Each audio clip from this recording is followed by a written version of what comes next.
So today I'm talking all about, still on the trend of preparation for marathons. I'm talking specifically today about carb loading and also my nutritional plan for the actual race. So if you are under marathons and you want to see if these hints and tips help, keep on watching, keep on listening. Hope you find it useful. Welcome back to consecutive day 1580 of the Diary of a Runpreneur.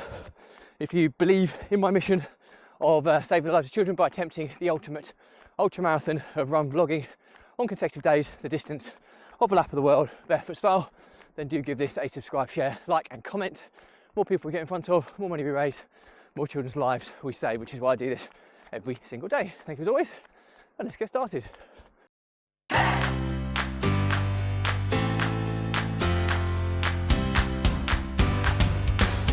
So, consecutive day 1580 of a Diary of a Runpreneur, and today I'm talking all about carb loading and your nutrition plan for running marathons. Now, first and foremost, I'm no nutritional expert. I can only speak from experience.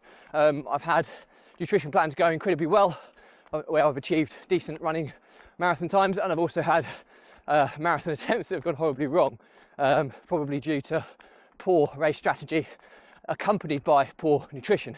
And the one thing I will say is that the wall, which is a common term for when you run out of energy during a marathon or any endurance event, is up there with one of the worst experiences you'll ever have in your life. It is horrendous. But anyway, it's not about the wall today, it's about trying to get that nutritional side of sports performance right. And as I've said, there's plenty of people that are more experienced or have more expertise in this topic than me, but I like to share my experiences with people to see whether they can help. So first and foremost, running a marathon, you have to fuel. You hear these horror stories of people thinking they can just turn up, they don't give any thought to the fueling side of things, but there's a lot of science behind endurance events and how to preserve and prolong energy to last as long as you need. And well, first things first, I would say that there are situations where you don't necessarily need to fuel on energy levels as we fuel on endurance events, but that will generally be down to running at such a low heart rate zone 2, which is below your you're still in your fat burning zone. Okay, so the reason for that, without going too scientific on you, is when your heart is beating slower, so it's just above kind of walking pace. I know that my fat burning zone it goes up to about 142 beats per minute. I can still burn fat as an energy source. Above and beyond that heart rate, I'm into carbohydrate zone, and carbs run out like a fuel gauge. Fat as an energy source, even the super slim people out there have probably got somewhere between 75 and 80,000 calories worth of energy stores in their fat, which is an incredible energy supply. And this is why some of the top Ironmen, for example, they can perform at such high level because they've managed to train their body to have such high level performance in heart rate zone 2, which is their fat burning zone. So there is a caveat to this, but for most of us mere mortals, if you're going to be going for an endurance event and you're going for a time, it's highly unlikely you're going to be able to keep your body in heart rate zone 2 because you get fatigue, muscle lag, all that type of stuff, and heart rate lag. And no matter how slow you run, when you're fatigued, your heart rate's working harder. So it genuinely creeps up into heart rate zone 3, 4, possibly even 5, depending on how fast you're running. But anyway, so first this whole journey for me usually starts 2 days out before race day. So it's the Friday before the Sunday marathon. So today I've been carb loading. Now, carb loading, what does it mean? Well, carb being short for carbohydrate. It's basically trying to get as much carbohydrate into your system that you can kind of stomach over the previous 48 hours, so that you're building up as much of a store, so that basically when you're using carbohydrate supplies in just day-to-day activity, you've got enough, you're just topping it up constantly, so you're constantly at a high level. That's generally what you're trying to do with carb loading. And so that come race day, you're not starting from an empty tank, you've already got a fairly filled tank, you're just topping up before the race starts. And what I generally do is, it's pretty easy. You can look at carbohydrates and what, there's a lot of nutritional information available now, but the general rule of thumb is your body can only absorb 15 grams of carbohydrate every 15 minutes. Well, they always classify it as that, but basically it's 60 grams in an hour, 30 grams in 30 minutes. But I think you want to try and space it out. I'd normally work in half an hour chunks, because if you try to have 60 grams of carbs in a half an hour chunk, you'd probably struggle to kind of process it all, because your body won't be able to kind of absorb that much carbohydrate in that space of time. So I generally stick to trying to get 30 grams every half an hour into my body.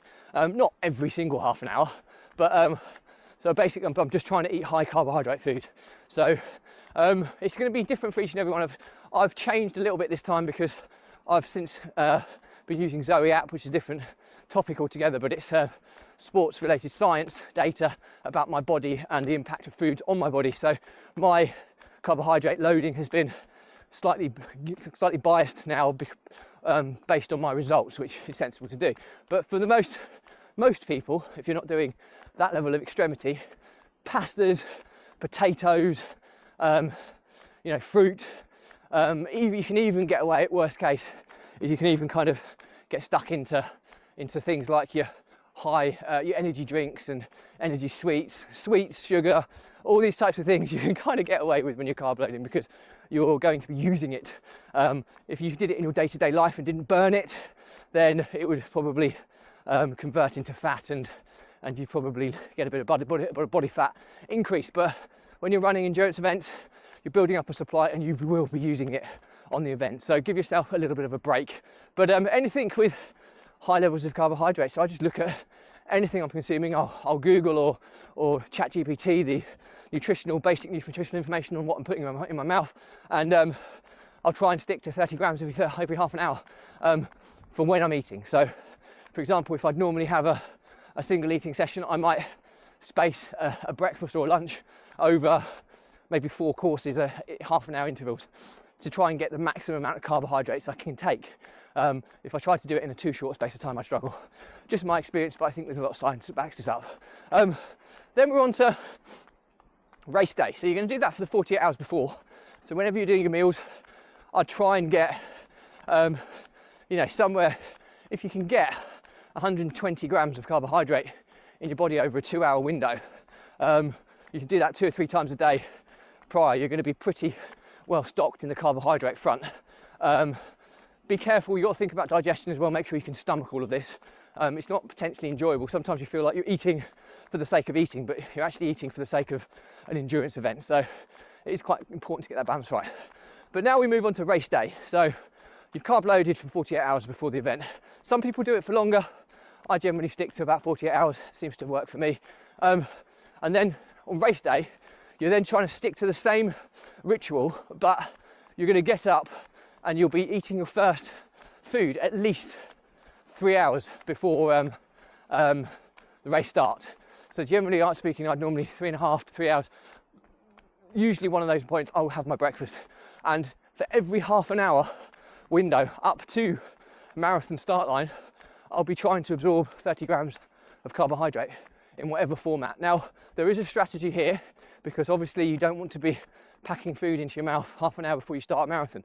So you start with the kind of more food-based carbohydrates. So for breakfast, I usually have porridge with a banana or you have porridge and honey with a banana in it, which usually gives me about 30 grams of carbohydrate.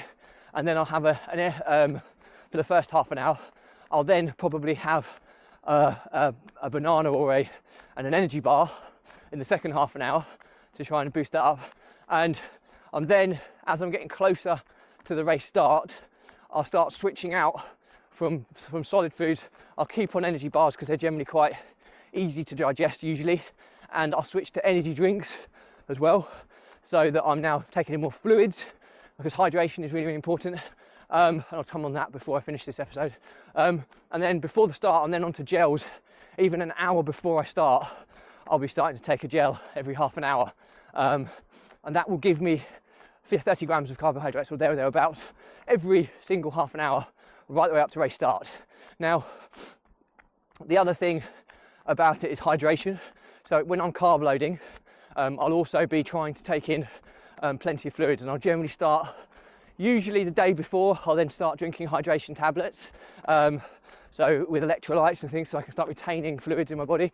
Again, it's all good and well keeping my carbs high, my energy levels high, but I need to stay hydrated. So hydration is important, and I'll certainly probably be trying to get a good 2.5 litres of fluids in my body at least in the day before, probably at least 1,500 to 2 litres the 48 hours before, 24 hours before, at least 2.5 litres, and then I'm probably consuming usually 1.5 litres prior to starting the race, so I've got plenty of hydration in me, and it will be a mixture of hydration drinks with electrolytes, which is just kind of like salts to kind of keep fluids in your muscles, and then energy drinks just to boost my carbs. And then during the race, I break it down into 15-minute chunks. So I'm trying to get as close to 15 grams of carbohydrates every 15 minutes, and I'm grazing right the way through the marathon. Now I'll do this using gels. These are specific, scientifically created kind of energy sources for endurance purposes. So people doing endurance bike rides or endurance runs use them because they're like it's a gel basically. It's like a gloopy type of substance, but it hydrates you and fuels you simultaneously, which is super effective. So I take a gel at every half-an-hour interval, and then every 15-minute interval in between each gel.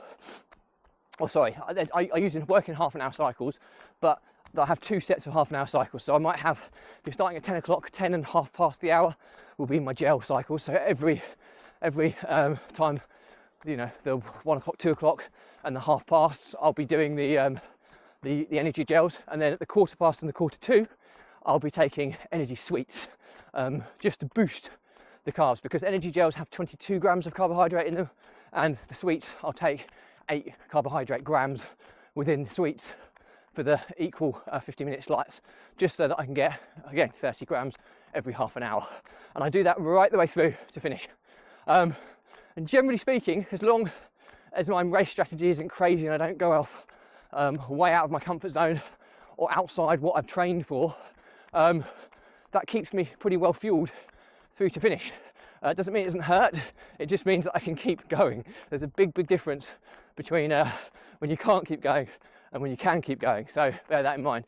So yeah, learnings from my diary to summarise this whole episode. When you're planning for a marathon, you need to have a really structured nutrition plan. I try and carb load or carbohydrate load at least 48 hours prior to the race day. So the 2 previous days before race day, I'll be carb loading. So I'll be trying to get as much carbohydrate in my body during my eating windows. I'll often try and get 30 grams of carbohydrate within 30-minute windows multiple times throughout the day. Possibly having lunch and dinner, I'd probably spread over a couple of hours in half-an-hour slots, and I'll try and get as much as 120 grams of carbohydrate in each of those meals. A lot of carbohydrate to consume, but spread out over that time my body can absorb that. Keeps my carbohydrate levels really high coming into marathon race weekend. And then I would hydrate as well. So usually 48 hours, I'll be looking at least 1,500 millilitres to 2 litres worth of fluids being taken in 48 hours prior. And then 24 hours prior, I will switch to hydration tablets, and I'll be looking at taking 2.5 litres at least in that day to try and keep my hydration levels high. And then onto race day, you're then trying to get 30 grams of carbohydrate into your system every 30 minutes from the moment you get up and have breakfast right the way through to race end. And you do that from a combination of a more kind of solid based breakfast, a porridge, banana, honey, etc. I'll then switch onto energy bars, bananas, energy drinks to still try and maintain that 30 grams every half an hour right the way through to starting race, where I'm then onto gels, where I'm taking a mixture of a gel and an energy sweets each half an hour window to keep that 30 grams of carbohydrate going into my bloodstream every 30 minutes. That has always worked for me. There's a lot of science that backs it up, that it's sensible to do when you're doing these events.